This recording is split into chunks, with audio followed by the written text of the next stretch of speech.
Your Honor. Because I don't know anything about that. John, can I add Yeah, flavor when you get a chance? I'm listening. Okay, thank you. I also think it's important for the court to be aware that the state did not call Mr. Carter, Mr. Dwayne Carter. He's on their witness list. They said that they were going to call him. They did not call Mr. Brian Williams. He's on Okay. their witness list. They stated at one point they were going to call him because we have a short list.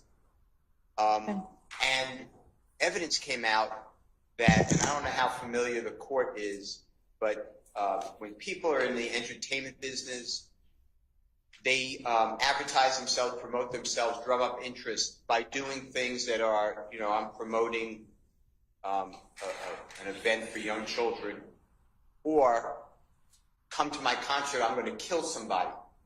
It floods the internet, and it's a marketing tool. Mm-hmm. So you're being told like it's proven. It's not proven that there was this feud and Mr. Stillwell is going to do this. There's zero evidence. I've interviewed these people that the game, it's a band. It's a musical band. Game is GAME. That they were shot at, that they were bothered, that there was any issue. This is all the theory of the state. It's also, their real theory is that there's this gang war. I'm just repeating a term, between a alleged gang of YSL and a alleged gang of IF. These other people have nothing to do with that. I heard you ask earlier, so this was involved in the. There's nothing. This is just what we've been dealing with in this case. It's just everything has come in on a state's theory without the evidence backing it up. Yeah. And then the gang experts, quote unquote, come in and they say, well, this is what we said and we found out. And I asked, well, who'd you find out from? And they say, I don't know. I don't have a file. I can't give you a report. And that's what we've been dealing with. Ms. Hilton said earlier, oh, and Mr. Winfrey pled guilty to this. That's a subject of a motion that I don't think you touched on yet, but I did an attorney proffer. I sent it to you once you were announced as the Honorable Court taking over. I sent you 8 attachments. And what happened in that is Mr. Winfrey did plead guilty. He was charged in another county, Cobb County, before the Honorable Judge Staley.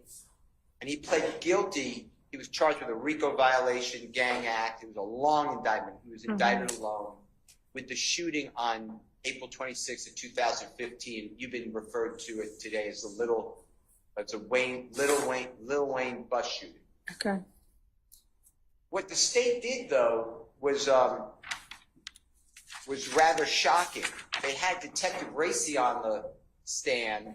Over objection, they played a recording from jail of 2 people who are not testifying in the case, saying that when Mr. Winfrey gets out of jail in Cobb County, there's $250,000, $250,000, and a Porsche waiting for him, a Porsche vehicle waiting for him.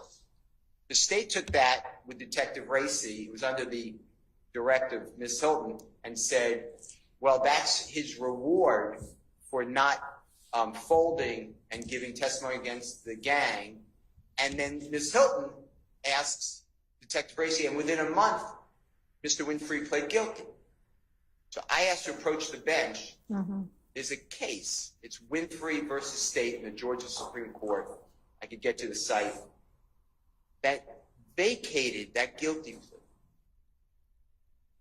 That guilty plea was found to be coerced by the Honorable Judge Staley, and it's void and cannot be used. I raised that with Judge Glanville to say, well, how did that happen just now? Judge Glanville would not let me ask Detective Reese about the fact that Judge Staley coerced the plea. It was not a plea. The state comes back after that conference and say, and then within the next year, was there just, for whatever reason, another guilty plea entered by Mr. Winfrey? That wasn't true. It was 5 years later. And Mr. Winfrey entered an Alford plea, specifically said, I do not admit guilt. This is on the record. Yeah. And he had the Honorable Steve Sadow, which is S-A-D-O-W, representing him. And he specifically said, I'm going to trial, except I've been in jail for 5 years. Right. And the time served set. The point I'm trying to make to you, and I thank you for allowing me to speak, long time. I didn't expect to go into all this, but it is, you know, you need the lawyers to tell you what went on because you're catching up and accurately. And just to say that this is intrinsic, this is extrinsic evidence. This is not dealing with the gang war. This is dealing with an issue that arguably it's up to the jury. I understand that. Arguably is all advertising or puffing. And to act like this is reality without giving you the other side is just wrong. So that's what I want. All right, thank you. I understand that a lot of this, portions of this case, the state's theory is, hey, they may be saying this in the context of promoting or of singing even, but they're talking about real life and we can use it as evidence. I know that the defense position is, and I assume you're going to argue to the jury if we get to that, is, y'all, this is a music industry kind of, this is how the business works. And that's all it is. And that's not up to me to decide. That's up to the jury to decide whether, you know, which theory they think is the convincing one and whether the state has proven its case beyond a reasonable doubt or not. So I appreciate the background and I understand that.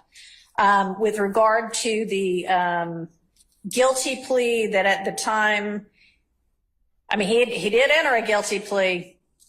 My understanding is, and I read what you had filed, I didn't know that there was anything still pending in terms of anything for me to decide because that's already happened in this case. And even if his later plea was an Alford, we all know that an Alford plea is this, I mean, he may not be admitting guilt, but it can be used. He's saying, I'm pleading guilty because I think it's in my best interest. Man, I've already basically done the time. I might as well plead guilty and have this done and in my past, but it still can be used as evidence against him. So, you know, I may have, I don't know what I would have done with regard to whether I let you probe that issue or not with this witness. But that already happened. So is there anything still pending that I need to rule on with regard to that? Yes, and this has happened a lot. So Mr. Winfrey, to my belief, is not going to testify either. He's charged in this case. Okay. He's in the Copeland County Jail. As I'm going to say has counsel, but now I'm not 100% sure. I believe he has counsel, but I'm not sure. But there's a case, so he's not here. We can't cross-examine him. The tendering of an Alford plea or a guilty plea or a NOLO plea. NOLO plea can't be used. So Well, ignore that. right. A guilty plea or an Alford plea. The person, Mr. Williams, has the right, that's a confrontation clause. That's a statement made in court for purpose of prosecution. That triggers a confrontation clause. Mm-hmm. And that's under Overstreet, O-V-E-R-S-T-R-E-E-T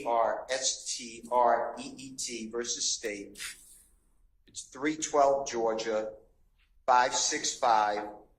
Your Honor, it's in footnote 8, 864 Southeast 2D 14, 2021. And in that footnote, it argued a case called State versus Jefferson, like the third president.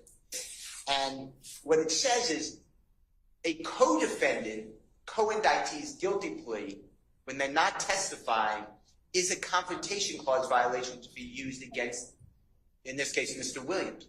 All right. So Let me ask you something. So what he is indicted for in this case, this RICO.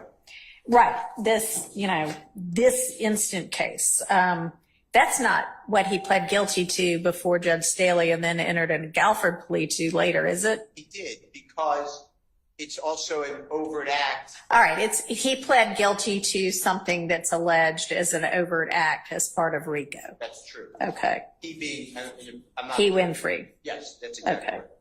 But, you know, when saying, yeah, but he pled guilty and it came in, none of it, in my opinion, this is my argument, should have come in because you need the person, in this case, Mr. Winfrey, so he can be asked, why did you plead guilty? The jurors have no clue. and the state did not put in his guilty plea. So it's all oral over objection.